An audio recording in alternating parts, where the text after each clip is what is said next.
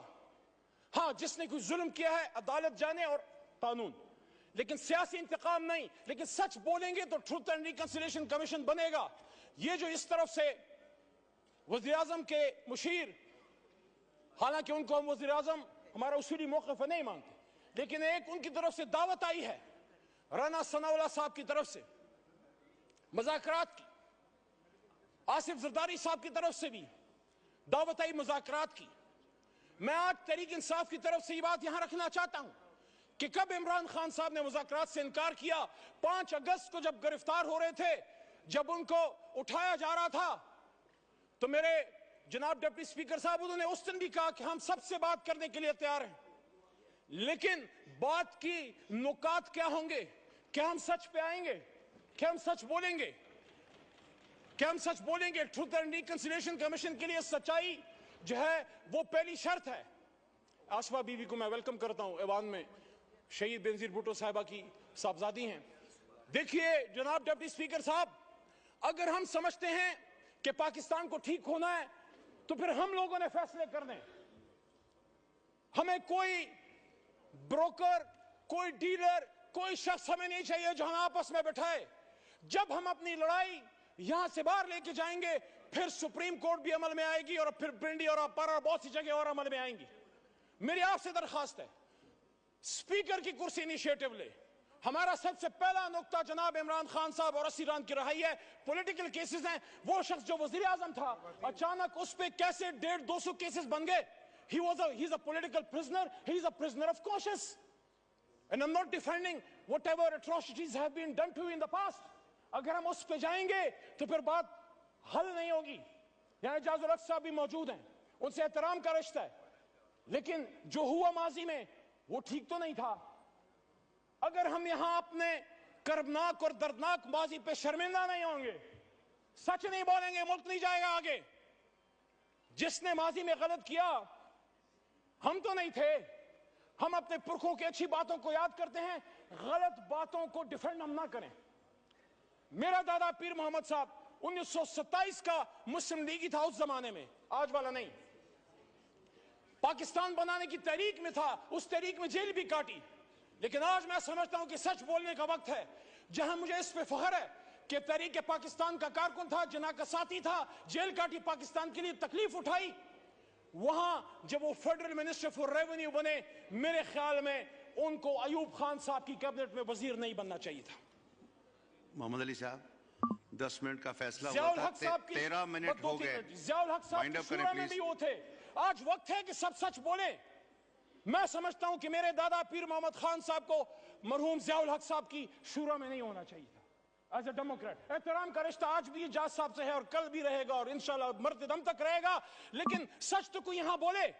میں جس طرح پشیمانی کا اظہار کر رہا ہوں کہ میرا دادا وہ پاکستان بنانے کی تحریک کا سپاہی تھا، ریولوشنری تھا، لیکن ایک غلطی ان سے ہوئی. میں ایکسپیکٹ کرتا ہوں کہ میرا چھوٹا بھائی ہے بلاول صاحب، چیئرمین ہے تحریک پیپلز پارٹی کا، ان کے خاندان نے قیمت چکائی ہے، لیکن ان کے دادا بھی فورن منسٹر تھے، ذوالفقار علی بھٹو صاحب ایوب خان صاحب کے ساتھ.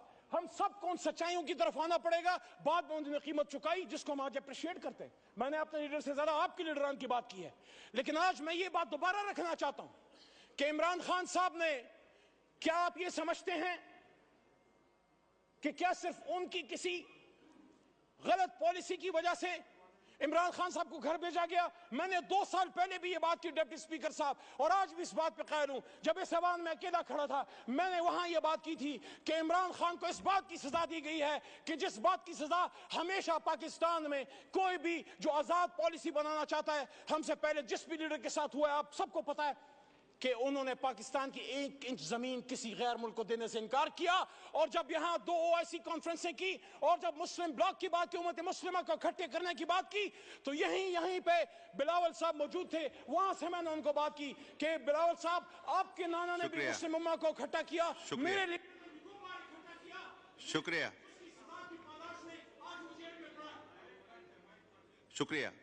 15 منٹ ہو گئے، 10 منٹ کا فیصلہ تھا.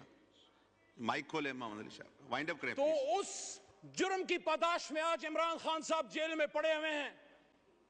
یہ داغ اجالا، یہ شب گزیدہ سحر، یہ وہ سحر تو نہیں جس کا انتظار تھا، یہ وہ سحر تو نہیں.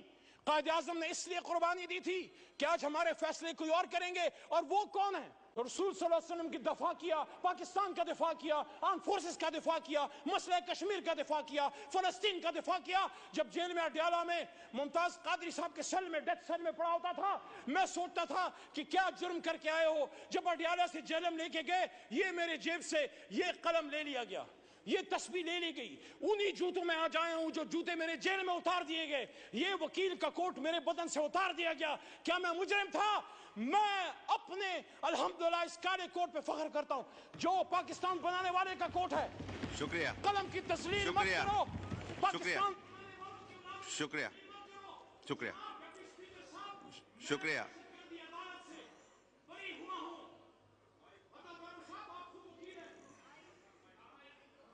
وائنڈ اپ کریں، وائنڈ اپ کریں. محمد علی صاحب جی وائنڈ اپ کریں پلیز. میں دہشت گردی عدالت مردان سے بری ہوا. جب میں عدالت میں پیش ہوا، پہلے تو 3 MPO تھا، لیکن میرے پہ دہشت گردی کا دفعہ، آرمی ایکٹ جس کی سزا موت ہے. کیا میں دہشت گرد ہوں؟ کیا علی محمد دہشت گرد ہے؟ مردان نے تو پاکستان بنایا ہے، مردان کے بیٹے کو دہشت گرد بنا کے پیش کیا. میں ان جج صاحبان عدالت کو سلام پیش کرتا ہوں جو کسی پریشر میں نہیں آئے. اور ہائی کورٹ پشاور کے حکم پہ میں پھر ریلیز ہوا. تو میں DGI SPR صاحب سے پوچھنا چاہتا ہوں کہ آپ مجھ سے کون معافی مانگے گا؟ اور یہاں مبارک زیب آیا ہے جس کی بوڑھی ماں کل یہاں پہ آئی، اس کا بھائی ریحان زیب شہید ہوا، اس کی بوڑھی ماں سے کون معافی مانگے گا؟ کہ مافیوں کے چکر سے نکلیں. اور آؤ یہاں پہ بیٹھتے ہیں سیاسی، آخری بات، سیاسی جماعتیں بیٹھیں، مسائل کا حل نکالیں، ورنہ یہی ہوتا رہے گا. کسی چور دروازے سے آنے کی ضرورت نہیں ہے. پنڈی ضرور جائیں، سری پائے کھانے جائیں، گیٹ نمبر 4 سے پرہیز کریں. آئیں تو عوام کی طاقت سے آئیں، فارم 47 پہ نہ آئیں. اور جب بھی آئیں، جب عوام آپ کے پیچھے ہوگی، پاکستان آپ کے پیچھے ہوگا، اللہ آپ کے پیچھے ہوگا. اور اسی بات کے ساتھ جو میں نے 2 سال پہلے کی تھی کہ وَقُلْ جَاءَ الْحَقُّ وَزَهَقَ الْبَاطِلُ إِنَّ الْبَاطِلَ كَانَ زَهُوقًا. اور کہہ دیجئے اے میرے حبیب کہ جب حق آتا ہے تو باطل مٹتا ہے، اور باطل تو ہے ہی مٹنے کے لیے. پاکستان زندہ باد، پاکستان کی جمہوریت زندہ باد.